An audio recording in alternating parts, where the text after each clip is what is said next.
பாபா ஓர் கருணாலயம், பாதம்தான் கமலாலயம்.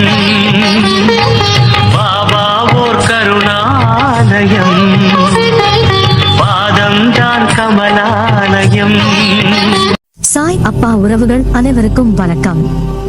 சாய் அப்பா மேல நம்பிக்கை வைத்து அவரை நினைத்து கொண்டு இருக்கும் உங்கள் அனைவரின் வேண்டுதலையும் சாய் அப்பா நிறைவேற்றுவார். நல்லதையே நினைப்போம், நல்லதே நடக்கும் என்றும் சாய் அப்பாவின் அருள் உங்களுக்கு இருக்கும். நம் மனதிற்கு இதமான சாய் அப்பாவின் இன்றைய அருள்மொழியை கேட்போமா?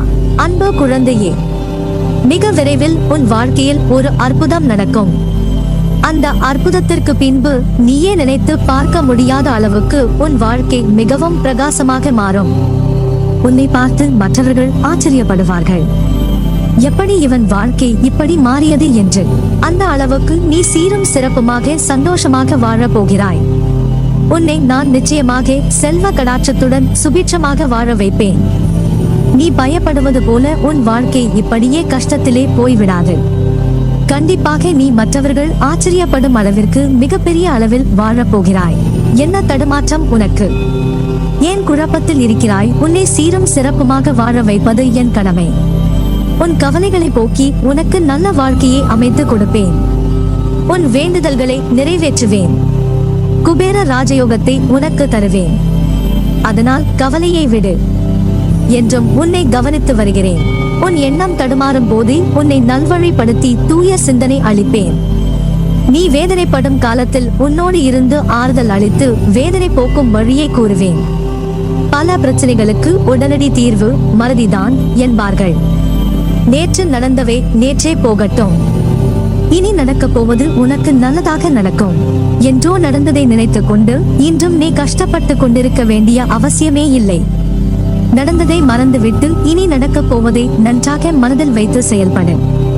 நல்லதோ கெட்டதோ எதுவாயினும் நடந்து அதை அனுபவித்து தீர்த்த பின் அதை மறந்து விட வேண்டும்.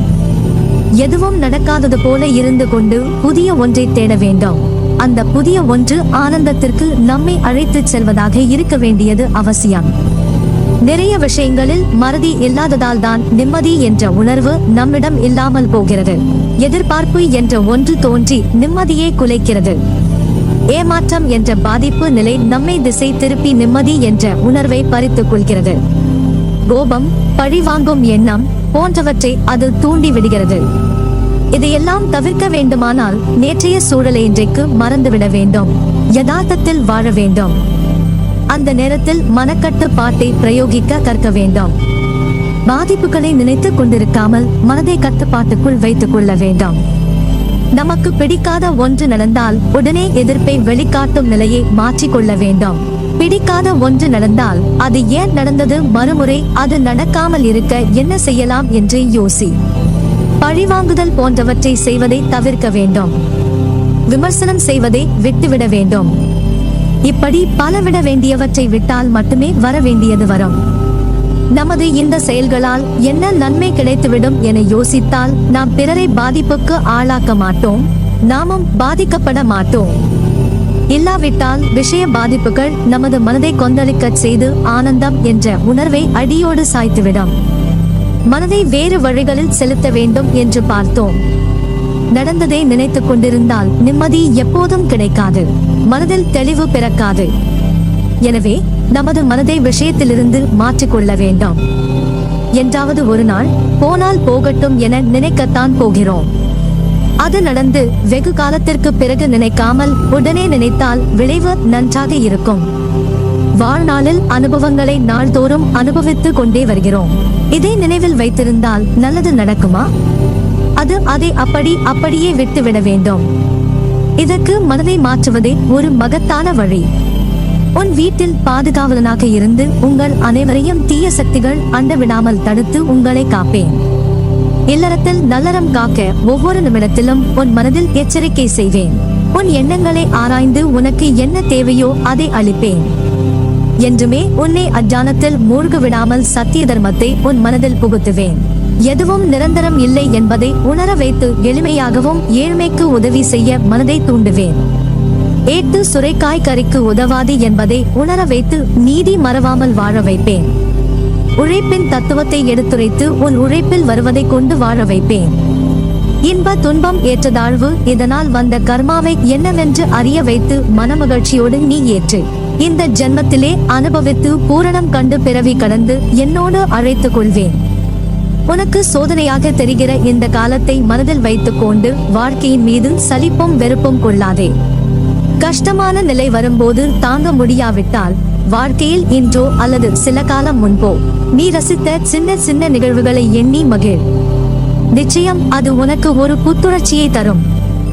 நான் மீண்டும் அதே சந்தோஷத்துடன் வாழ்வேன், வாழ்க்கையில் வெற்றி பெறுவேன் என்று மனதில் உறுதி கொள். என் வாழ்க்கையில் அப்படி ரசித்த நிகழ்வுகள் ஏதும் இல்லையே என்று கூறாதே. உன் மன அழுத்தத்தால் நீ ரசித்த சந்தோஷங்களை மறந்து அப்படி ஒன்றுமில்லை என்கிறாய். நீ உன்னை அறிவதற்கு தியானம் உதவும். அனுதினமும் நீ தியானம் அனுஷ்டித்து வந்தால் உன்னுடைய அலைபாயம் எண்ணங்கள், துயரங்கள், ஏமாற்றங்கள் அடங்க தொடங்கும். நிதானமாக யோசித்து பார். நீ தியானத்தில் ஈடுபட உன்னுடைய மனம் ஒருமைப்பட்டு உன் வாழ்வியல் நோக்கம் நிறைவேறும். மனதை ஒருநிலைப்படுத்துவது சிரமம்தான். ஆயினும் என்னை மனதில் நினைத்து இதை பின்பற்றி வா, உனது நிலை மாறி உன் லட்சியத்தை அடைவாய். உன் மனதில் நீ யோசிப்பதை நான் சொல்கிறேன். மனதில் உள்ள சங்கடங்களை மறைத்துக் கொண்டு எத்தனை நாட்களுக்கு தான் வாழ்வது அப்பா? மனதில் இருந்து நிம்மதியை எப்போதோ இழந்து விட்டேன். அமைதி வெறும் வார்த்தைகளில் இருக்கிறதே தவிர மனதில் இல்லை. சரிதானே, ஏதோ ஒரு கஷ்டம் வெளியே சொன்னால் கௌரவம் போய்விடும் என நினைத்து மனதில் பூட்டிய விஷயங்கள் இன்று உடலையும் சேர்த்து பாதிக்கும் நிலைக்கு உன்னை தள்ளி இருக்கிறது. எதையோ இழந்து விட்டது போன்ற பரிதவிப்பிலேயே ஒவ்வொரு நாளையும் நகர்த்தி வருகிறாய். மெல்ல மெல்ல நீ தளர்ந்து விட்டாய். சுற்றி இருப்பவர்களை பார்த்தால் எரிச்சலும் கோபமும் வருகிறது. என்னை புரிந்து கொண்டு தேற்றுவார் யாருமில்லை என மனதில் தவிக்கிறாய். உன்னை தேற்றுவதற்காகவும் உனக்கு உதவிகள் செய்வதற்காகவும் இதோ நான் உன்னோடு இருக்கிறேன். உனது துக்க நாட்கள் முடிந்து போயின. இதை கேட்கும் நொடி முதல் உன் கஷ்டங்கள் படிப்படியாக விலகி உன் வாழ்க்கை உன் ஆசைப்படி மாறும் நாள் வந்து விட்டது. இனி நிம்மதி உன்னை நிரந்தரமாக ஆட்கொள்ள போகிறது. எதையும் சுலபமாக எடுத்துக்கொண்டு நடக்க போகிற நிலைக்கு வரத்தான் போகிறாய். இன்று முதல் நீ சந்தோஷம் என்ற வாசலில் கால் எடுத்து வைக்க போகிறாய். மகிழ்ச்சியாக இரு. உனக்கு நிம்மதியும் சாந்தியும் கிடைக்கும். என்னை நம்பி சரணடைந்தவர்கள் யாராக இருந்தாலும் அவர்களுக்காக என் உயிரையும் நான் கொடுப்பேன் என்று வாக்குறுதி கொடுத்திருப்பதால் எனது வார்த்தையை காப்பாற்ற நான் பாடுபடுவேன். சுபீட்சமாய் இருப்பாய். சகல சலபாக்கியம் பெற்று சீரும் சிறப்புமாய் நீ வாழ்வாய். உன் வேண்டுதல்கள் எல்லாம் பலிக்கும். உனக்கு எல்லா சூழ்நிலைகளிலும் நான் துணை நிற்பேன். எனவே கவலை கொள்ளாதே. நம்பிக்கையோடு செயல்படு. நீ எடுக்கும் எல்லா முயற்சிகளிலும் உனக்கு வெற்றி நிச்சயம். என் வார்த்தைகள் மீது நம்பிக்கை வைத்து செயல்படு. கவலைப்படாதே, நான் இருக்கிறேன் உன்னோடு என்றும் என்றென்றும். நல்லதே நடக்கும். என் பரிபூரண அருளும் ஆசிர்வாதமும் அன்பும் பெற்ற என் பிள்ளை நீ.